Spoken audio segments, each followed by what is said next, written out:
Hello everyone, David Wilson here from Dr. Stem Cells, and in today's video we are going to be talking about a little bit more of a back to basics issue. What are stem cells and how do they work? Now we'll just go over to our other screen here where I have a screen share ready. This is an open access paper, as you can see here I found it on PubMed, and you can see it's been published here in Cells 2019, and the paper is Mesenchymal stem cell migration and tissue repair. Now we're going to talk a little bit about this paper, but we're also going to talk about how stem cells work and why they work. And we're going to try and keep things simple today and get into the fundamentals, the simple building blocks of why stem cells are stem cells and why they work. To begin with, let's just take a few notes here from this first section. It is important to note that stem cells are these multi-lineage cells. Now, the stem cell, I often say, is a cell that is not finished. It doesn't know where it wants to go to. So a stem cell is, if this is a stem cell, it can choose different paths and it can come down and become different things around this area. I might have a graphic I'll put in here.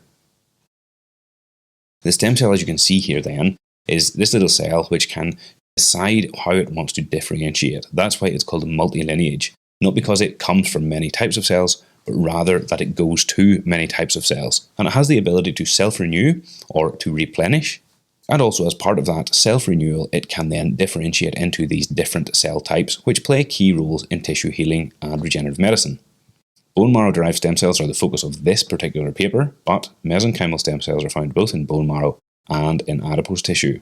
You can see here that they actually state that as part of a normal healing cycle and normal tissue healing, bone marrow mesenchymal stem cells then actually mobilize and move into the bloodstream.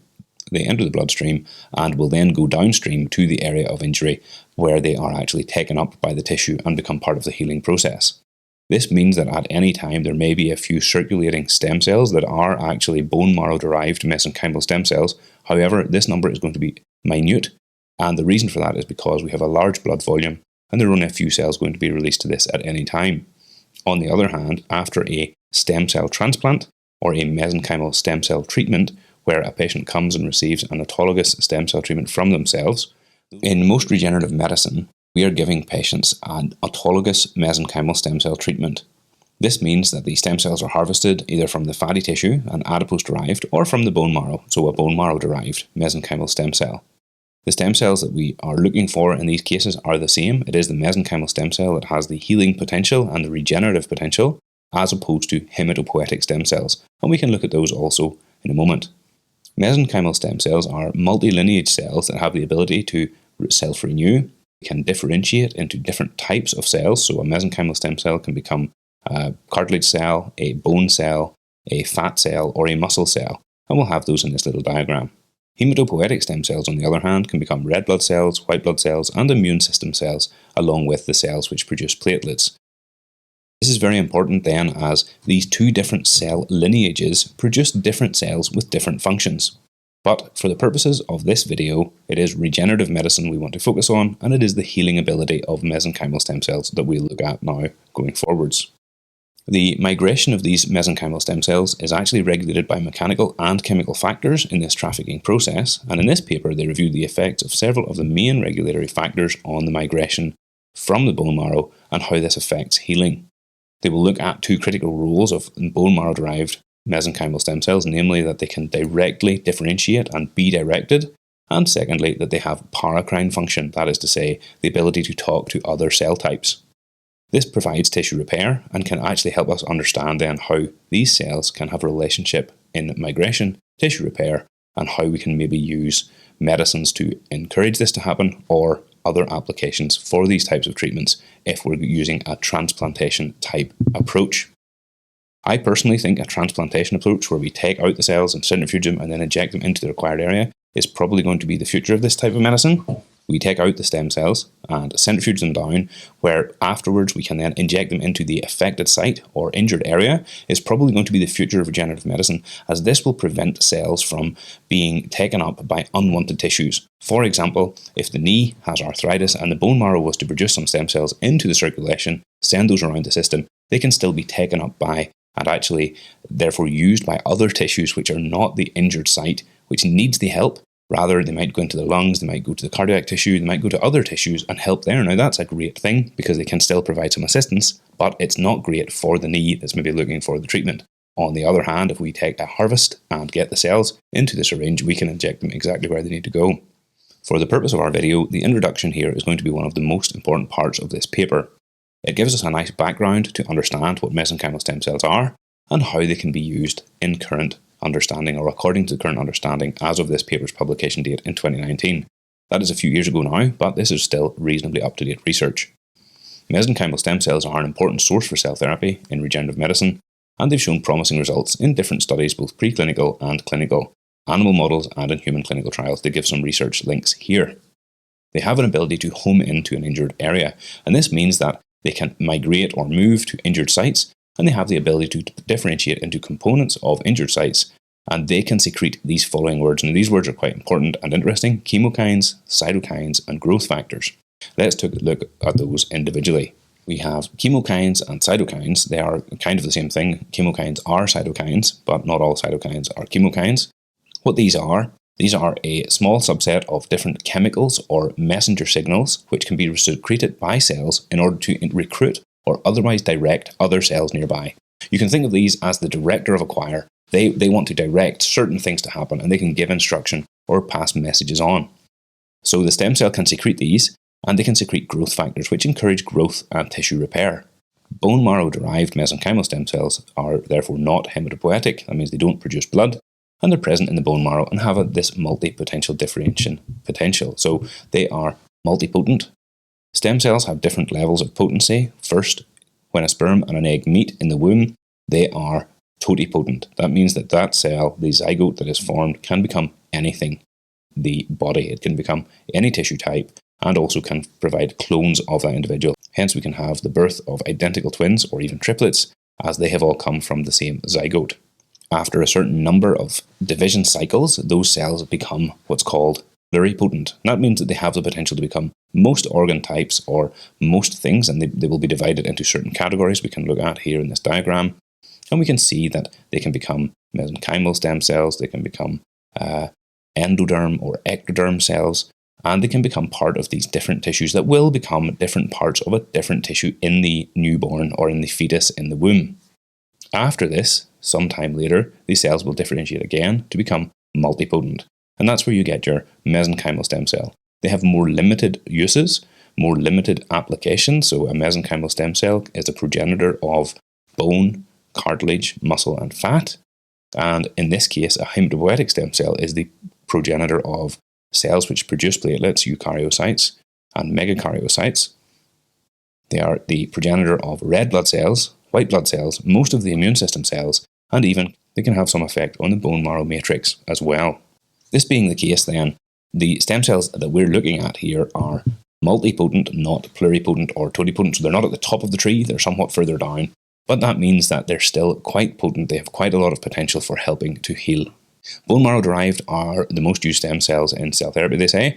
I would actually say that now we're getting up to the stage where adipose derived is maybe starting to take over. And the reason for that is because it's a less painful procedure. It's less invasive. You don't have to get into the bone. You can just take it from fat anywhere in the body. And the reason that that is such a positive thing is it's less risk, less pain, and therefore you can actually get a higher volume of stem cells with a harvest than you can from bone marrow. So there are chemical factors which can affect stem cells, and that's the earlier part of this, chapter 2 in this paper, or part 2, paragraph 2, whatever you want to call it. They look at the chemical factors. We've skipped over that because we want to now look at the mechanical factors. If you stretch the cells in vitro, that means in a petri dish or in a glass, you give them a stretch tension, you'll actually get homing of them under mechanical stretch in the expanded skin. They were recruited to sites where SDF1 alpha was most highly expressed. Mechanical stretch 10%. They migrated using these different signals. So you could actually change the signals. Shear stress hindered human bone marrow stem cell migration, but lower shear stress induced cell migration. So if you give them a lot of stresses, they think they're in a joint, so they're not going to move. But if you give them little stress, they are going to move because they know they need to go somewhere else. We're going to move on to this section now of the paper when we want to talk about how they can actually help in tissue repair. When they move from the site of production, or in the case of our example, when we take a transplant from either fat or bone marrow, these stem cells are injected or move themselves into tissues. Now, even in an injection, if I inject into a knee joint, we put one injection in, but the stem cells can move freely through the whole joint to wherever they need to go. They will perform various functions and promote wound healing, of damaged tissues, and they even can promote healing of diseases like, for example, we've talked about in other videos, neurodegenerative diseases, diabetes, cardiac problems, even kidney problems have been reported. This uses both the chemokine or these paracrine factors, where they actually secrete signaling chemicals into the environment in order to produce a regenerative and reparative effect by other cells, and they can even talk directly to individual cells. This is called the paracrine effect, by which they can give individualized instruction to the other cells in the area in order to help them repair and heal.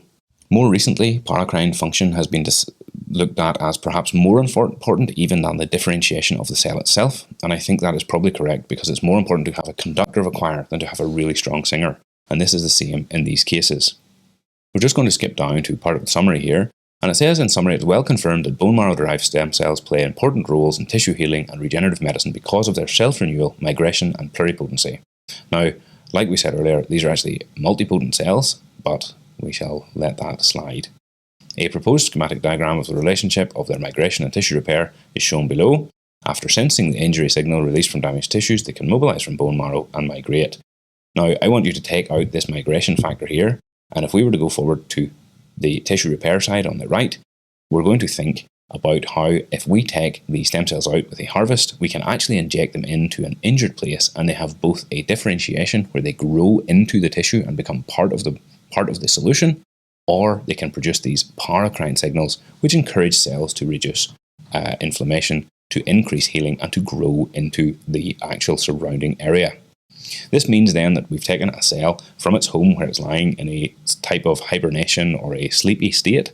It's not doing very much, and after we've taken them out, we put them in the centrifuge, we select the stem cells alone, and we re-inject those into injured tissue or injured areas. They can then encourage growth and healing by speaking to the cells and giving them instruction, and even in some cases by themselves becoming part of that local environment and becoming part of the solution by their differentiation into an appropriate cell type. It's also important to note that these stem cells can in fact become a solution perhaps for more chronic issues which are further afield in the body. For example, if we were to take the stem cells and put them into a liquid, for example, a normal saline, and as suspension, we might be able to give patients an injection where their own stem cells are given intravenously, and then will actually home and target issues that we don't even know about, or things that we know about but have no other easy way to treat. One example is the research ongoing into kidney injury. Patients with kidney injury have been receiving intravenous stem cells from their own body, and as a result have been getting a certain amount of healing. The reason for this most likely is because the stem cells you inject are actually able to move around the body under their own power and find the place that needs them most. There's also a certain amount of evidence coming out now post-COVID showing that some people have had an improvement of their lung function, as well as having a reduction in pulmonary fibrosis or scar tissue in the lungs after a similar treatment when they've had severe COVID. We can even see similar in patients who've had heart attacks where the muscle has been damaged and the stem cells come in and actually start to grow in and help those heart cells become stronger, function better, and give people better cardiac function. These are very exciting principles, and as with an understanding of how stem cells actually work, we might be able to look more intelligently at other research in the future. So I hope you've enjoyed this video. I hope it's useful and you've learned something. If you have, please give us a like and subscribe, and let me know if you have any questions you want me to answer down below. I'll see you in the next video, and I hope these images were okay. You can tell me what you think in the comments section below.